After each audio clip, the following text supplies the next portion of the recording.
Chapter 3. The Blessed Parents. Kusumati, Jayanti and Vishakha continued to stride out their journey. They walked for days, passing by the hills and forests, riverbeds and streams, crossing few states and cities, and spending their nights mostly in the corridors of temples or in the pilgrim camps. With the days, they were heading south towards their own kingdom, which was by then the foremost root of their grave concern, as it would not be safe any longer if they had reached little more closer to the boundaries of Surishila. Their search was yet to go on with until one day, when they halted by the grasslands of river Kaveri near Virupaksha temple, where they decided to stay for taking their loads off in a harmonious atmosphere of the temple's serene surroundings for some time. Vishakha and Jayanti went out in the nearest woods to collect some fruits and water for their food, while Kusumati sat on an upper staircase of the temple with a child in her lap, looking around the peaceful environment as completely dazed at the beauty of the surroundings. The land around the temple seemed to be most sacred place of pilgrimage, with devotees lingering there in a strange, calm ecstasy. The paddy fields shaded by the bright white patches of the clouds, stretching over miles, supplied relishing moments to her eyes. The trees and vines were full of blissful divine fruits and flowers, and the birds made a melodious tumult as if we were reciting the hymns of Vedas. The ponds and the streams were full of transcendental nectar, sapping their heavenly waters from a rich water source flowing through the mountains that erected in the order of security guards, protecting the heaven within.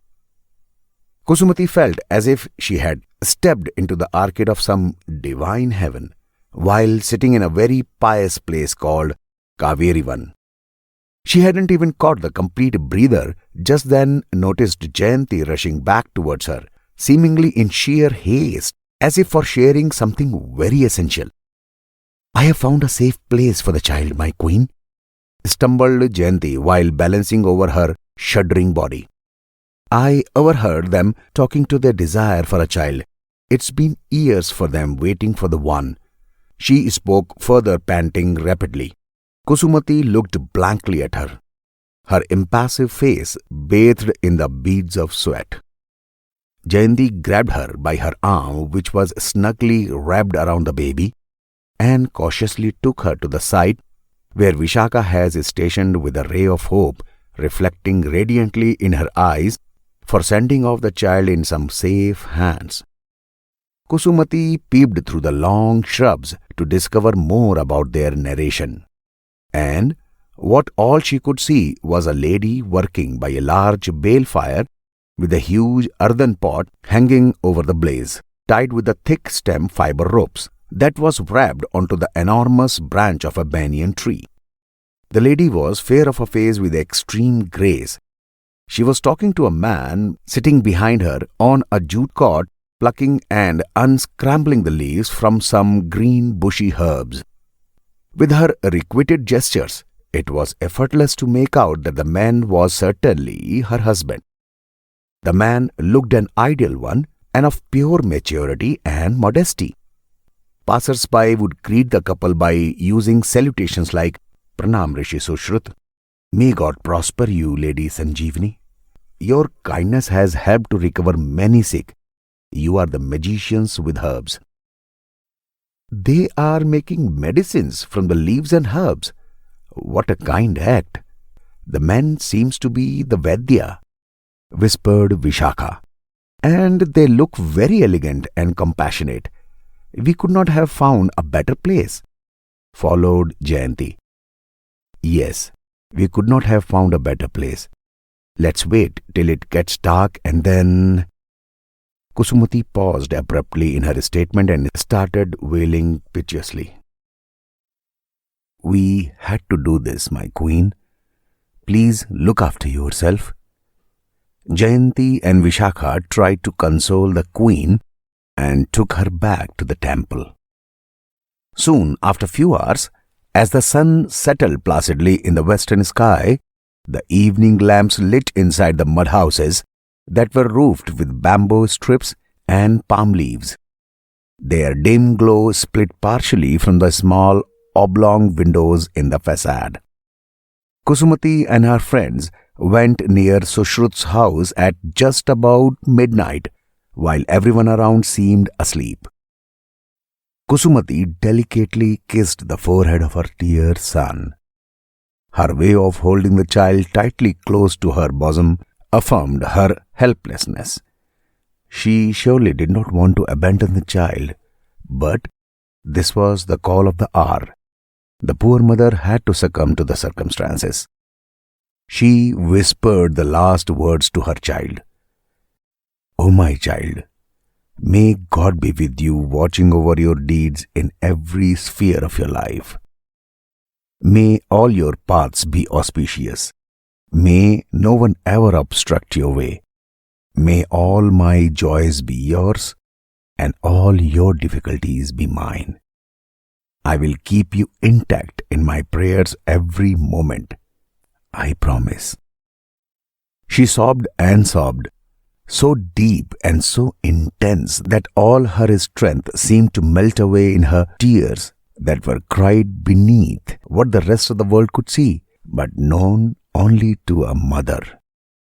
Jayanti clamped her arms across Kusumati to hold her tight, while Vishaka laid hold of the child.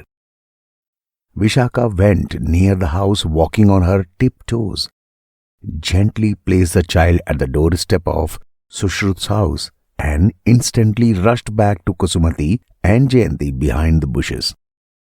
The child started crying out of restlessness caused by the hard surface of the stone step.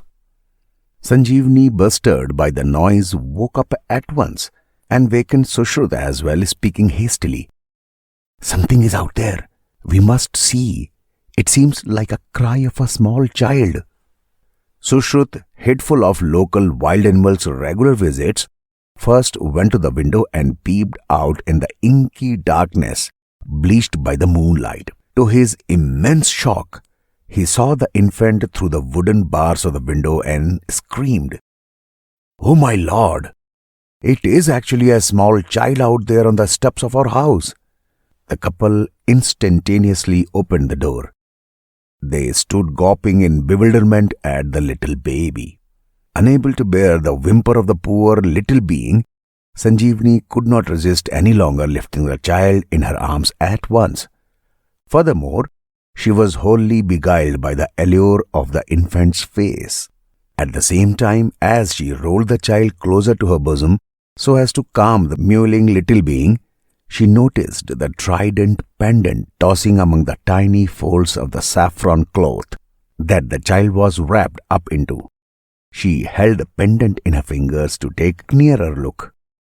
Her eyes glared more than the shine of the pendant, and a small smile played symphony on her lips. She instantly diverged into a firm commitment.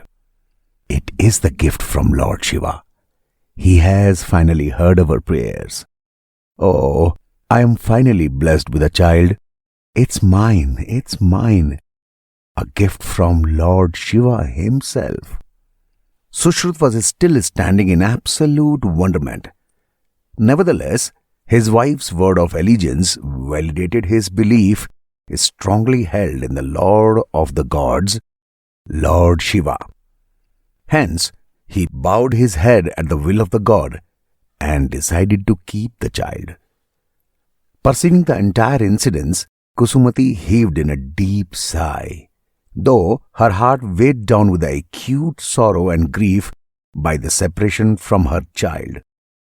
All the three women finally left for their kingdom, which was now not so far. On their arrival at the palace, Queen Kusumati was given a grand welcome by King Vajraveer and Queen Balakrishna. They glorified Kusumati's intrepidity of consummating such toilsome excursion valiantly. Kusumati has now acquired the glorious grace. She would bless the kingdom with her most incredible successor, pronounced Queen Balakrishna, showering fresh, fragrant red rose petals on Kusumati who looked both enervated and subdued. "You are a woman with true devotion and fiery substance, Queen Kusumati. The whole nation is proud to have seen your determination, strength, spirit and virtue for having taken every obstacle so wonderfully in your stride during this tough expedition of yours," said Vajraveer, appreciating the unbending will of Kusumati for completing the pilgrimage all by herself and having come back so efficiently. Kusumati looked at him in a rapt silence.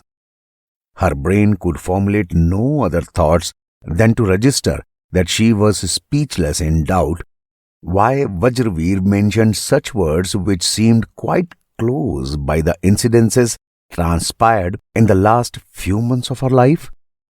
What obstacles did he actually mean? Why did he look so calm and justified? "She looks quite weary and tired. She should get a proper rest now," said Queen Balakrishna, and ordered the maidservants to take Kusumati in her room, which was well decorated for her welcome. All courtiers settled back in their regular errands. However, their words of approbation for the virtuous queen could still be heard in the palace by all, except distraught Kusumati and her two soulmates, who were deeply stirred by the turn of the events which perhaps had frozen in their hearts and minds for the rest of their lives. Kusumati did not speak much for days and spent most of her time in lonesome. She substantially had lost her complete cognizance with a very little attention to what was going around until Queen Balakrishna's visit on a bright sunny day stimulated her quiescent emotions. Balakrishna had come to inform her about King Vajraveer's well-anticipated sojourn during the crescent moon night. Balakrishna addressed Kusumati courteously. "Tonight you would make to bless the kingdom with a worthy successor. My good wishes to you." Then she turned to Vishakha and Jayanti. "Girls, get your queen anointed with royal perfumes and rich katak sandalwood paste. Fume her hair with aromatic incenses and dress her in the most ravishing ornaments. Be very vigilant and make sure not to leave a chance for any complaint." Balakrishna's affirmation was evident enough of her being considerate for the well-being of Kusumati, King Vajraveer, and top of all, her kingdom that had been without an heir for a long time. Considering Balakrishna and King's agony for having a successor, Kusumati resolutely resolved to abide by the likely fortune foisted on her vacillating destiny.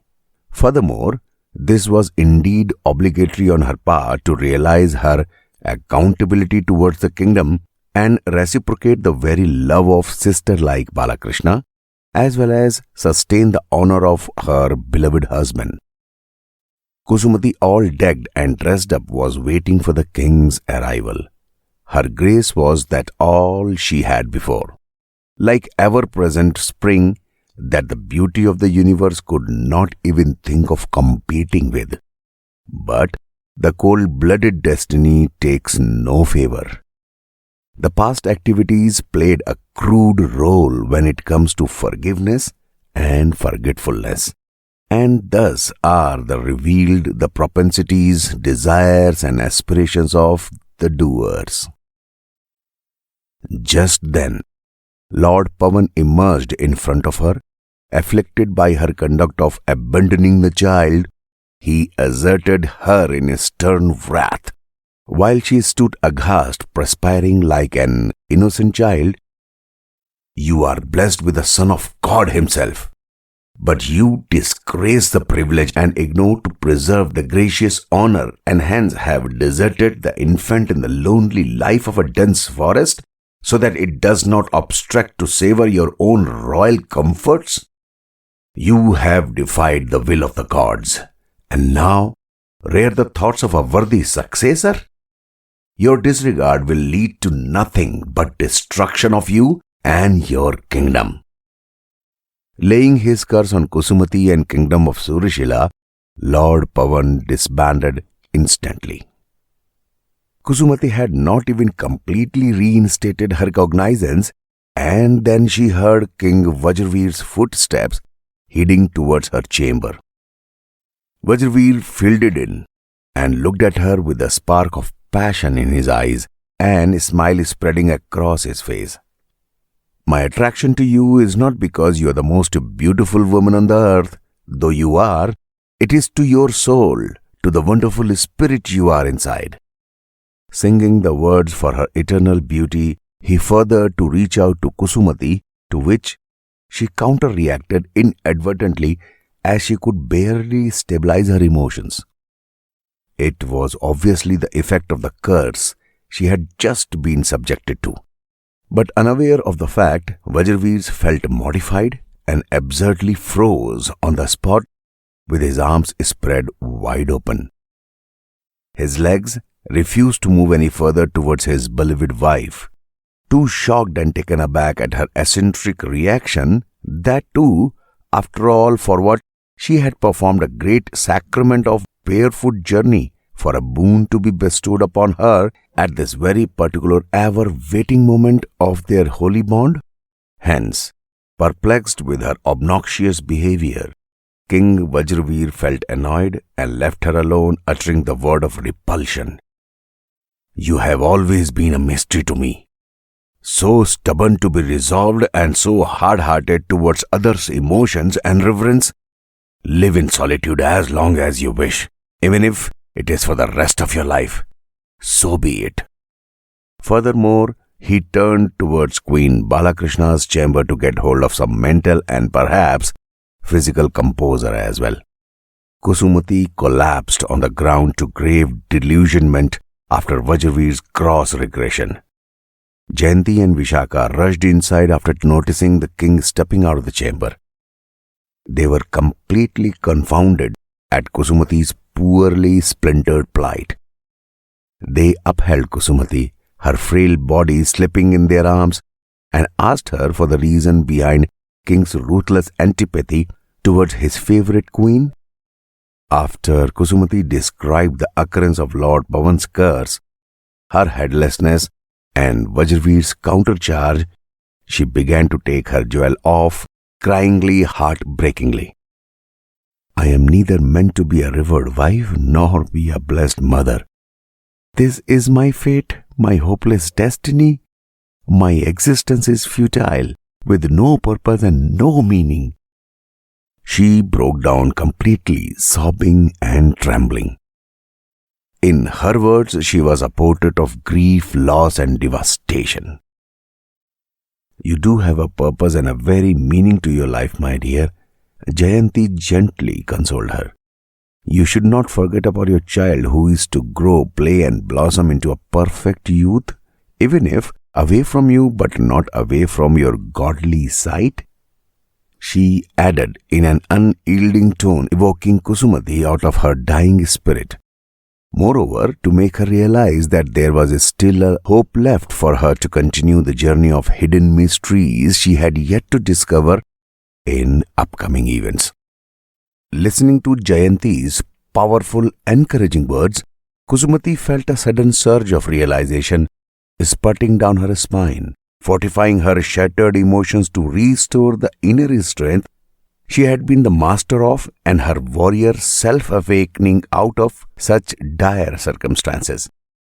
There was a pride under the sorrow and a glimmer of metal to face what was to come on her graceful divine face. Thus, by asserting her womanhood and refusing to accept a life of blind subservience to materialistic, sightless world, she decided to steel herself for the approaching repercussions in what may form they would appear, and then declared ambitiously to live the rest of her life in austerity, devoting all her prayers to the God of all lords, Shri Krishna.